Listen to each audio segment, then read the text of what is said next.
Hello friends, எல்லாருக்கும் வணக்கம். நம்ம ஓன் போர்டு வண்டி வாங்கி டீ போர்டு மாத்தலாமா அப்படின்னு சொல்லிட்டு நிறைய பேர் கேட்டுட்டு இருக்காங்க. நம்ம ஆல்ரெடி ஒரு வீடியோ பண்ணியிருந்தோம். ஓன் போர்டு வண்டி எப்படி டீ போர்டு ஆக்குறது, அதுக்கு உண்டான ப்ரொசீஜர் என்ன அப்படின்லாம் நம்ம சொல்லியிருந்தோம். இப்போ அவங்களுக்கு புது டவுட் என்னன்னு பாத்தீங்கன்னா, தமிழ்ல பார்த்துருப்பீங்க.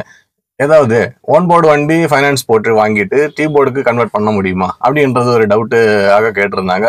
அதை பத்தி தான் இந்த வீடியோல நம்ம டிஸ்கஸ் பண்ணுவோம். Welcome to this new video.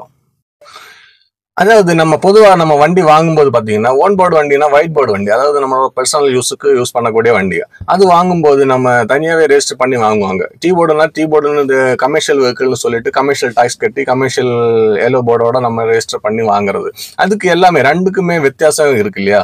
ரெண்டுக்குமே வித்தியாசம் இருக்கு. ஏன்னா ஓன் போர்டு வண்டினாக்கா இன்சூரன்ஸ் அமௌண்ட் கம்மியா இருக்கும், டாக்ஸ் அமௌண்ட் கொஞ்சம் கம்மியா இருக்கும், டோட்டல் அமௌண்டே கொஞ்சம் கம்மியா இருக்கும். அது டீ போர்டு வண்டினாக்கா உங்களுக்கு இன்சூரன்ஸ் அதிகமா இருக்கு, டாக்ஸ் அதிகமா இருக்கு, பெர்மிட் எல்லாமே எக்ஸ்ட்ரா செலவுகள் வருது இல்லையா?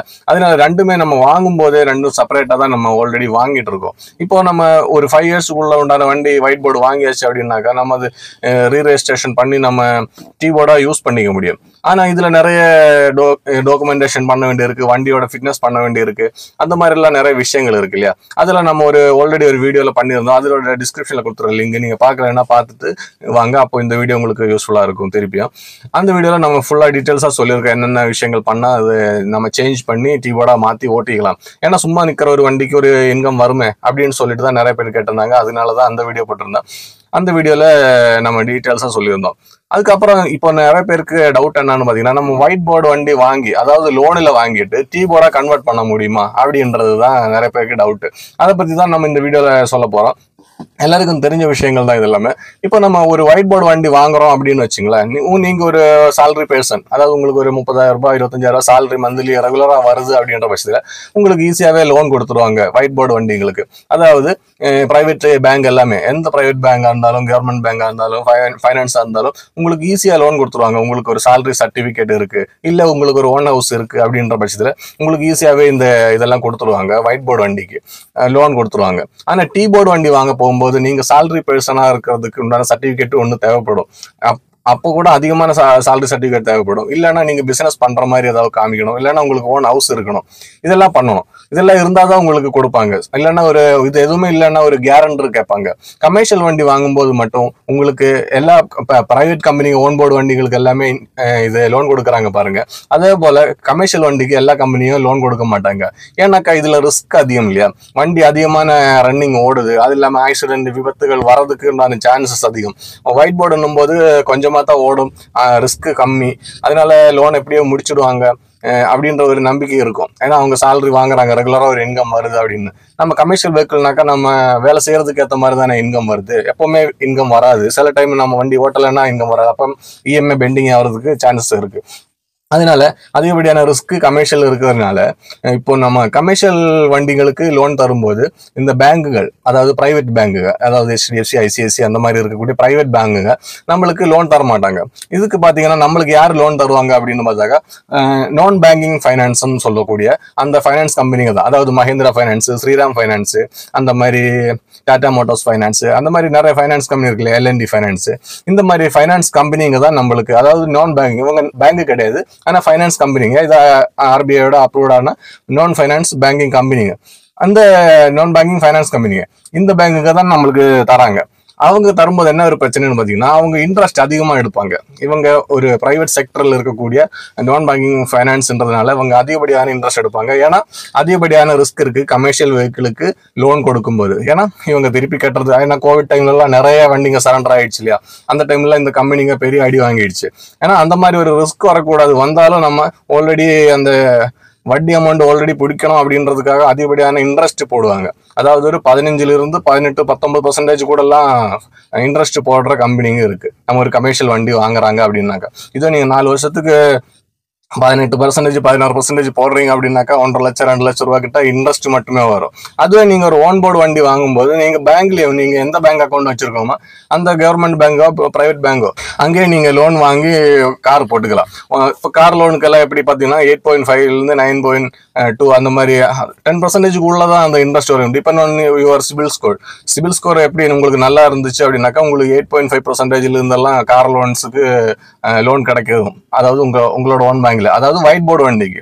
அதே நம்ம கமர்ஷியல் வண்டிக்கு வாங்க முடியாது. அதுக்கு தான் நம்ம சப்ஸ்கிரைபர்ஸ் ஒரு ஐடியா பண்ணி ஒயிட் போர்டு வண்டி வாங்கிட்டு 8.5% தானே கம்மி இது இன்ட்ரெஸ்ட், அது இன்ட்ரெஸ்ட்ல லோன் வாங்கிட்டு வண்டி வாங்கி அதுக்கப்புறம் நம்ம கமர்ஷியலா மாத்தியாச்சு அப்படின்னாக்கா நம்மளுக்கு ஒரு 10% கிட்ட லாபம் வருது இல்லையா? அதனால அப்படி மாத்தலாமா அப்படின்ற ஒரு ஐடியால தான் நிறைய பேர் கேட்பாங்க. எப்படியெல்லாம் நம்ம யோசிச்சு எப்படியெல்லாம் கொஞ்சம் சம்பாதிக்கலாம் அப்படின்னு தான் நம்ம பார்ப்பாங்க. ஆனா அதுதான் நம்மளுக்கு ஒரு கேட்ச் இருக்கு. ஏன்னா இப்ப நம்ம ஒரு கார் லோன் வாங்குறாங்க அப்படின்ற பட்சத்துல, நீங்க ஒரு ஒயிட் போர்டு கார் வாங்குறீங்க அப்படின்ற பட்சத்துல லோன் வாங்கும்போது உங்களோட ஆர்சிலே அந்த லோன் தரக்கூடிய கம்பெனியோட ஹைப்போத்திஃபிகேஷன் போட்டிருப்பாங்க. அதாவது லோன் தரக்கூடிய கம்பெனியோட பேரு மென்ஷன் பண்ணி தான் லோன்ல தான் அந்த வண்டி இருக்கும். அது நீங்க ஒயிட் போர்டு வண்டி வாங்கினாலும் சரி, கமர்ஷியல் வண்டி வாங்கினாலும் சரி, ஆர்சிலே மென்ஷனா இருக்கும். அந்த மாதிரி இருக்கிற பட்சத்துல நீங்க மாத்த முடியாது, டீ போர்டுக்கு மாற்ற முடியாது, ஒயிட் போர்டுல இருந்து டீ போர்டுக்கு மாற்ற முடியாது. ஏன்னாக்கா நீங்க கம்மியான இன்ட்ரெஸ்ட்ல வண்டி வாங்கியிருக்கீங்க ஆல்ரெடி. நீங்க அது ஒரு சீட்டிங் பண்ற மாதிரி தான் கணக்கு, சீட்டிங் பண்ற மாதிரி ஆயிடும் அந்த விஷயம். அதனால அது பண்ண முடியாது. இல்லைன்னா நீங்க மாத்தணும்னாக்கா நீங்க லோன்ல வாங்கிட்டு நீங்க லோன் கிளியர் பண்ணி அது என்ஓசி வாங்கணும். என்ஓசி வாங்கிட்டு நீங்க இது கேன்சல் பண்ணி அதுக்கப்புறம் தான் நீங்க டீ போர்டுக்கு மாற்ற முடியும். அதுதான் இதுல இருக்கிற ஒரு பிரச்சனை. இதுல வேற ஒரு ஐடியா என்னன்னு பாத்தீங்கன்னா, நீங்க வண்டி ஒன் போர்டு வண்டி வாங்கும் போது லோன் வாங்குறீங்க இல்லையா, அது நீங்க வெளியே வாங்கினாக்கா ஒரு பர்சனல் லோனாவோ இல்ல வேற யாராவதோட பேர்ல லோன் வாங்கிட்டு நீங்க கார் வாங்கிட்டு அந்த ஆர்சியில ஹைப்போத்திஃபிகேஷன் மென்ஷன் ஆகாம இருக்கு அப்படின்ற பட்சத்துல நீங்க தாராளமா மாத்த முடியும். அந்த ஒரு ஐடியா மட்டும் தான் இருக்கு. இல்லைன்னாக்கா நீங்க லோன் க்ளோஸ் பண்ணிட்டு தான் பண்ண முடியும் அப்படின்றதுதான் இதுல இருக்கிற ஒரு கேட்ச். ஏன்னா நீங்க 10% கூட நீங்க சேவ் பண்றது இல்லையா, அது ஒரு நம்ம ஒரு ஃபோர்ஜரி பண்ற மாதிரி தான் கணக்கு. ஏன்னா அதனாலதான் இப்ப இல்லாம சென்ட்ரல் கவர்மெண்ட் நிறைய விஷயங்கள் மாத்திருக்கா பாருங்க. இப்போ அந்த மாதிரி ஓன் போர்டு வண்டி வாங்கி ஒயிட் ஆகிறதுக்கு, பிளாக் ஒயிட் ஆகிறதுக்கு வண்டி வாங்கி ரீசேல் பண்ணுவாங்க. இப்போ 10 லட்ச ரூபாய்க்கு வண்டி வாங்கிட்டு ஒரு வருஷத்துக்குள்ளேயே இல்லை 6 மாசத்துக்குள்ளேயே வண்டி ரீசேல் பண்ணுவாங்க 9 lakhsக்கு. பிளாக் மணியில வாங்கிட்டு ஒயிட் ஆக்கிடுவாங்க. இப்போ ரிட்டர்ன் வரக்கூடிய அந்த 9 lakhsன்றது ஒயிட்டா வந்துடுது பாருங்க. அப்போ உங்களுக்கு கணக்கு காமிக்கிறதுக்கு ஈஸியாயிடுது.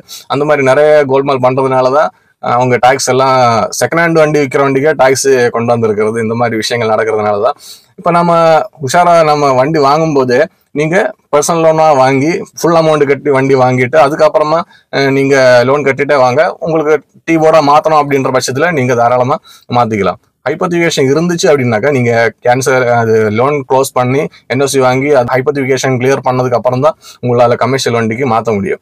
இல்லைன்னா நீங்க கமர்ஷியல் வண்டியை வாங்கி ஓட்டுறது தான் பெட்டர்னு தான் சொல்ல முடியும். அது மட்டும் இல்லாம நம்ம ஹைப்போத்திஃபிகேஷன் மட்டும் சேஞ்ச் பண்ணி பண்றது மட்டும் இல்லாம வண்டி நம்ம முன்னாடி அந்த வீடியோல சொல்லியிருக்க கீழே டிஸ்கிரிப்ஷன்ல கொடுத்துருக்கேன், நீங்க வேணா செக் பண்ணுங்க. அந்த மாதிரி அந்த டாக்குமெண்ட் எல்லாம் கிளியர் பண்ணணும். திருப்பி கிளியர் பண்ணி அதுக்கப்புறம் வண்டியோட ஃபிட்னஸ் ரெடி பண்ணணும். ஃபிட்னஸ் ரெடி பண்ணி இதெல்லாம் கிளியர் பண்ணதுக்கு அப்புறம் தான் வண்டி டீ போர்டா மாத்தி ஓட்ட முடியும். டீ போர்டா மாத்தி ஓட்டும் போது நிறைய பிரச்சனைகள் இருக்கு, அதெல்லாம் நீங்க சமாளிக்கணும். ஏன்னா நம்ம ஒரு டீ போர்டு வண்டி ஒயிட் போர்டு வண்டி டீ போர்டா மாத்தி வச்சு நம்ம ஓட்டும் போது நம்மளோட பர்சனல் யூஸுக்கு ஓட்டிக்கலாம், ஒன்றும் பிரச்சனை இருக்காது. ஏதாவது ஒரு பிரச்சனைகள், ஏதாவது ஒரு ஆக்சிடென்ட் அந்த மாதிரி ஏதாவது வரும்போது நம்ம பர்சனல் யூஸுக்கு யூஸ் பண்றாங்க அப்படின்ற பட்சத்துல ஏதாவது ஒரு சிக்கல் வர்றதுக்கு சான்சஸ் இருக்கு. இல்ல நீங்க ஒயிட் போர்டு வச்சுட்டு நிறைய பேர் தான் வண்டி ஓட்டிட்டு தான் இருக்கிறாங்க. ஏன்னா பெரிய பெரிய கம்பெனிங்க, பெரிய டிராவல்ஸுங்க எல்லாமே கொஞ்சம் கொஞ்சம் பிரைவேட் வண்டிகளும் வச்சுதான் ஓட்டுவாங்க. அதெல்லாம் பிடிச்சி ஃபைன் போட்டுட்டு தான் இருக்கிறாங்க. நம்ம மாத்தி ஓட்டுறது தான் பெஸ்ட். இல்லைன்னா வண்டி கொடுத்துட்டு இப்போ டீ போர்டு வண்டியாவே நீங்க வாங்கி வச்சு ஓட்டுறது தான் பெஸ்ட்ன்றதான் சொல்லணும். நீங்க ஓன் போர்டு வண்டி டீ போர்டா மாத்தினாக்கா உங்களுக்கு ஒரு இன்கம் வரும்ன்றது உண்மைதான். அதுக்காக நீங்க அவ்வளவு ரிஸ்க் எடுக்கணுமா? ஒரு 50,000 இருந்து 1 லட்ச ரூபாய்க்கு உண்டான அமௌண்ட் இடையில செலவாகும். அந்த செலவு பண்ணி நீங்க வண்டி ஓட்ட முடிஞ்சா நீங்க அது ஓட்டிக்கலாம். கொஞ்ச நாள் முன்னாடி ஒரு நண்பர் கூட நம்மளுக்கு கால் பண்ணி கேட்டாங்க. அவரு ஒர்க் பண்ணிட்டு தான் இருக்காங்க, 10 நாள் இடையில மந்த்லி லீவு கிடைக்கும், அந்த 10 நாள்ல புது வண்டி வாங்கி ஓட்டலாமா அப்படின்னு கேட்டாங்க.